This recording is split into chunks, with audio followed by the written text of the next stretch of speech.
قال له رحت سيدنا الحسين والروح هناك ترتاح، وقلت لسيدنا الحسين أنا عايز أزور النبي واروح مع اللي راح. قالوا يا ولد تأدب، ما هو اللي جاه عندنا زي اللي عنده راح. قالوا يا ولدي تأدب، ما هو اللي جاه عندنا زي اللي عنده راح. سيدنا علي بن أبي طالب بيقول كنت نائم في فراشي أنا والحسن والحسين، وإذ بالنبي صلى الله عليه وسلم قد دخل علينا. شوف طلة العلية المحمدية وطلعة البهية كده، أقمار بتستقبل النور التام. يقول فطلع علينا النبي صلى الله عليه وسلم، أو دخل علينا النبي صلى الله عليه وسلم. طيب سيدنا علي الراوي بيقول إيه بقى؟ فسأل الحسن النبي صلى الله عليه وسلم أن يسقيه.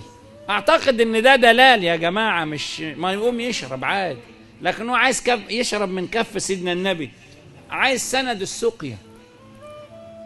ما هو أم الحسن والحسين ستنا فاطمة دخلت بيهم على سيدنا النبي، كانوا فاهمين يا جماعة، فاهمين.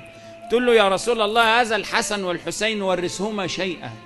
قال يا فاطمة أما الحسن فله علمي وسؤددي، وأما الحسين فله جرأتي وهيبتي.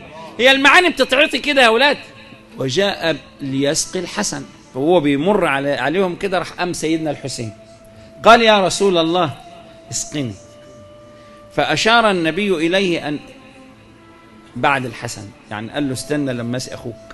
فالسيدة فاطمة على جنب بتقول كأنك تؤثره على أخيه، يعني زي ما تكون أنت بتحب الحسن أكتر من الحسين.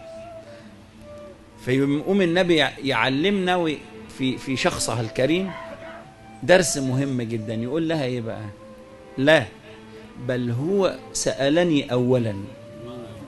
الحسن قال لي الأول، والنبي كمال العدل، بس يقول لي بقى يدي سيدنا الحسين ويدي كل الحبايب درجة عالية. يقول لهم ايه؟ إنني وأنت وهذين وهذا النائم في درجة واحدة يوم القيامة. أنا ما فيش تفضيل. جاد غنائم لسيدنا عمر، فبدأ يوزع أنصبة الصحابة فجاء لسيدنا الحسن والحسين عطاهم أضعاف ما أعطى عبد الله بن عمر، وهم كلهم من جيل واحد ومن سن واحد، لكن نقول إيه؟ أنهم التقارن في السن يعني وفي درجة الصحبة، لكن دول دم النبي ولحمه. فسيدنا عبد الله بن عمر تعلم من سيدنا عمر فقه كتير من الأمة محتاجة تسمعه. أنا محتاج أسمع ده للناس اللي بتتنطع في إيجاد خط فاصل بين آل البيت والصحابة، لا، سواء بالتشويه أو التشدد،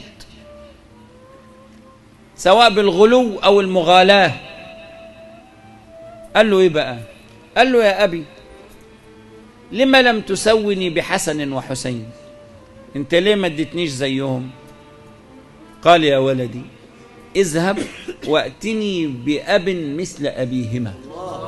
روح يا ابني هات أب زي أبوه. مع ان سيدنا عمر في الوقت ده خليفة سيدنا النبي، يعني على راسه تاج الخلافة العظمى، وأم مثل أمهما، وجد روحوا يا طب بلاش اجري هات جد زي جدهم وانا اديك زي، وجده مثل جدتهما وانا اسويك بهما. بس يا عم عايزين نقف هنا ونتعلم ونشرب من الكأس ده معنى وذوقا وسطيا يضبط علاقتنا بأهل البيت. إذا اشتقنا إلى خير البرايا، ارقبوا، إذا اشتقنا إلى خير البرايا أتيناكم مشاة راكبين، فأنتم منه بالأسرار جئتم، وجئناكم فشاهدنا الأمين، وشاهدنا لديكم كل فضل، وشاهدنا ألوفا زائرين. أتشهد للنبي ولست تعطي بنيه حقهم ودا مكينا، فلو تشهد له تعرف بنيه وإلا كنت كذابا لعينا. تحب النبي؟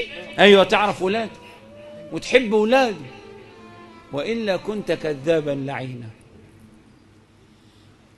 لماذا يا بني الإسلام نكفر بعضنا كالجاهلين ويهجو بعضنا بعضا عيانا على فعل رآه القوم دينا؟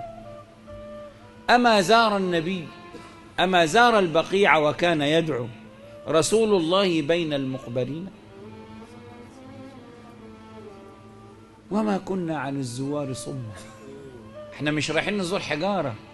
وما كنا عبادا غافلين، ولكننا بإذن الله نسمع ونبصر وفدكم يا زائرين.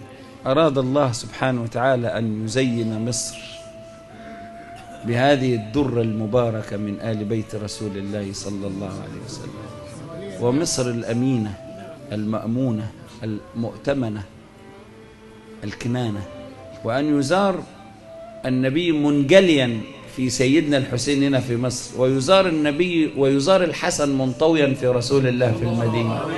قال إيه؟ قال عشان ما ينفعش يبقى في مقام جنب النبي. هناك سيدنا النبي هو المقام الجامع، وانت لما بتطلع الشمس بتشوف معاها نجوم، خلاص هناك مشهد طول مطلع الشمس. شرفا لطيبة أن تتيها بفخرها بوجود مولانا النبي الطيب، ومن حق مصر أن تتيها على الورى بوجود مولانا الحسين وزينب.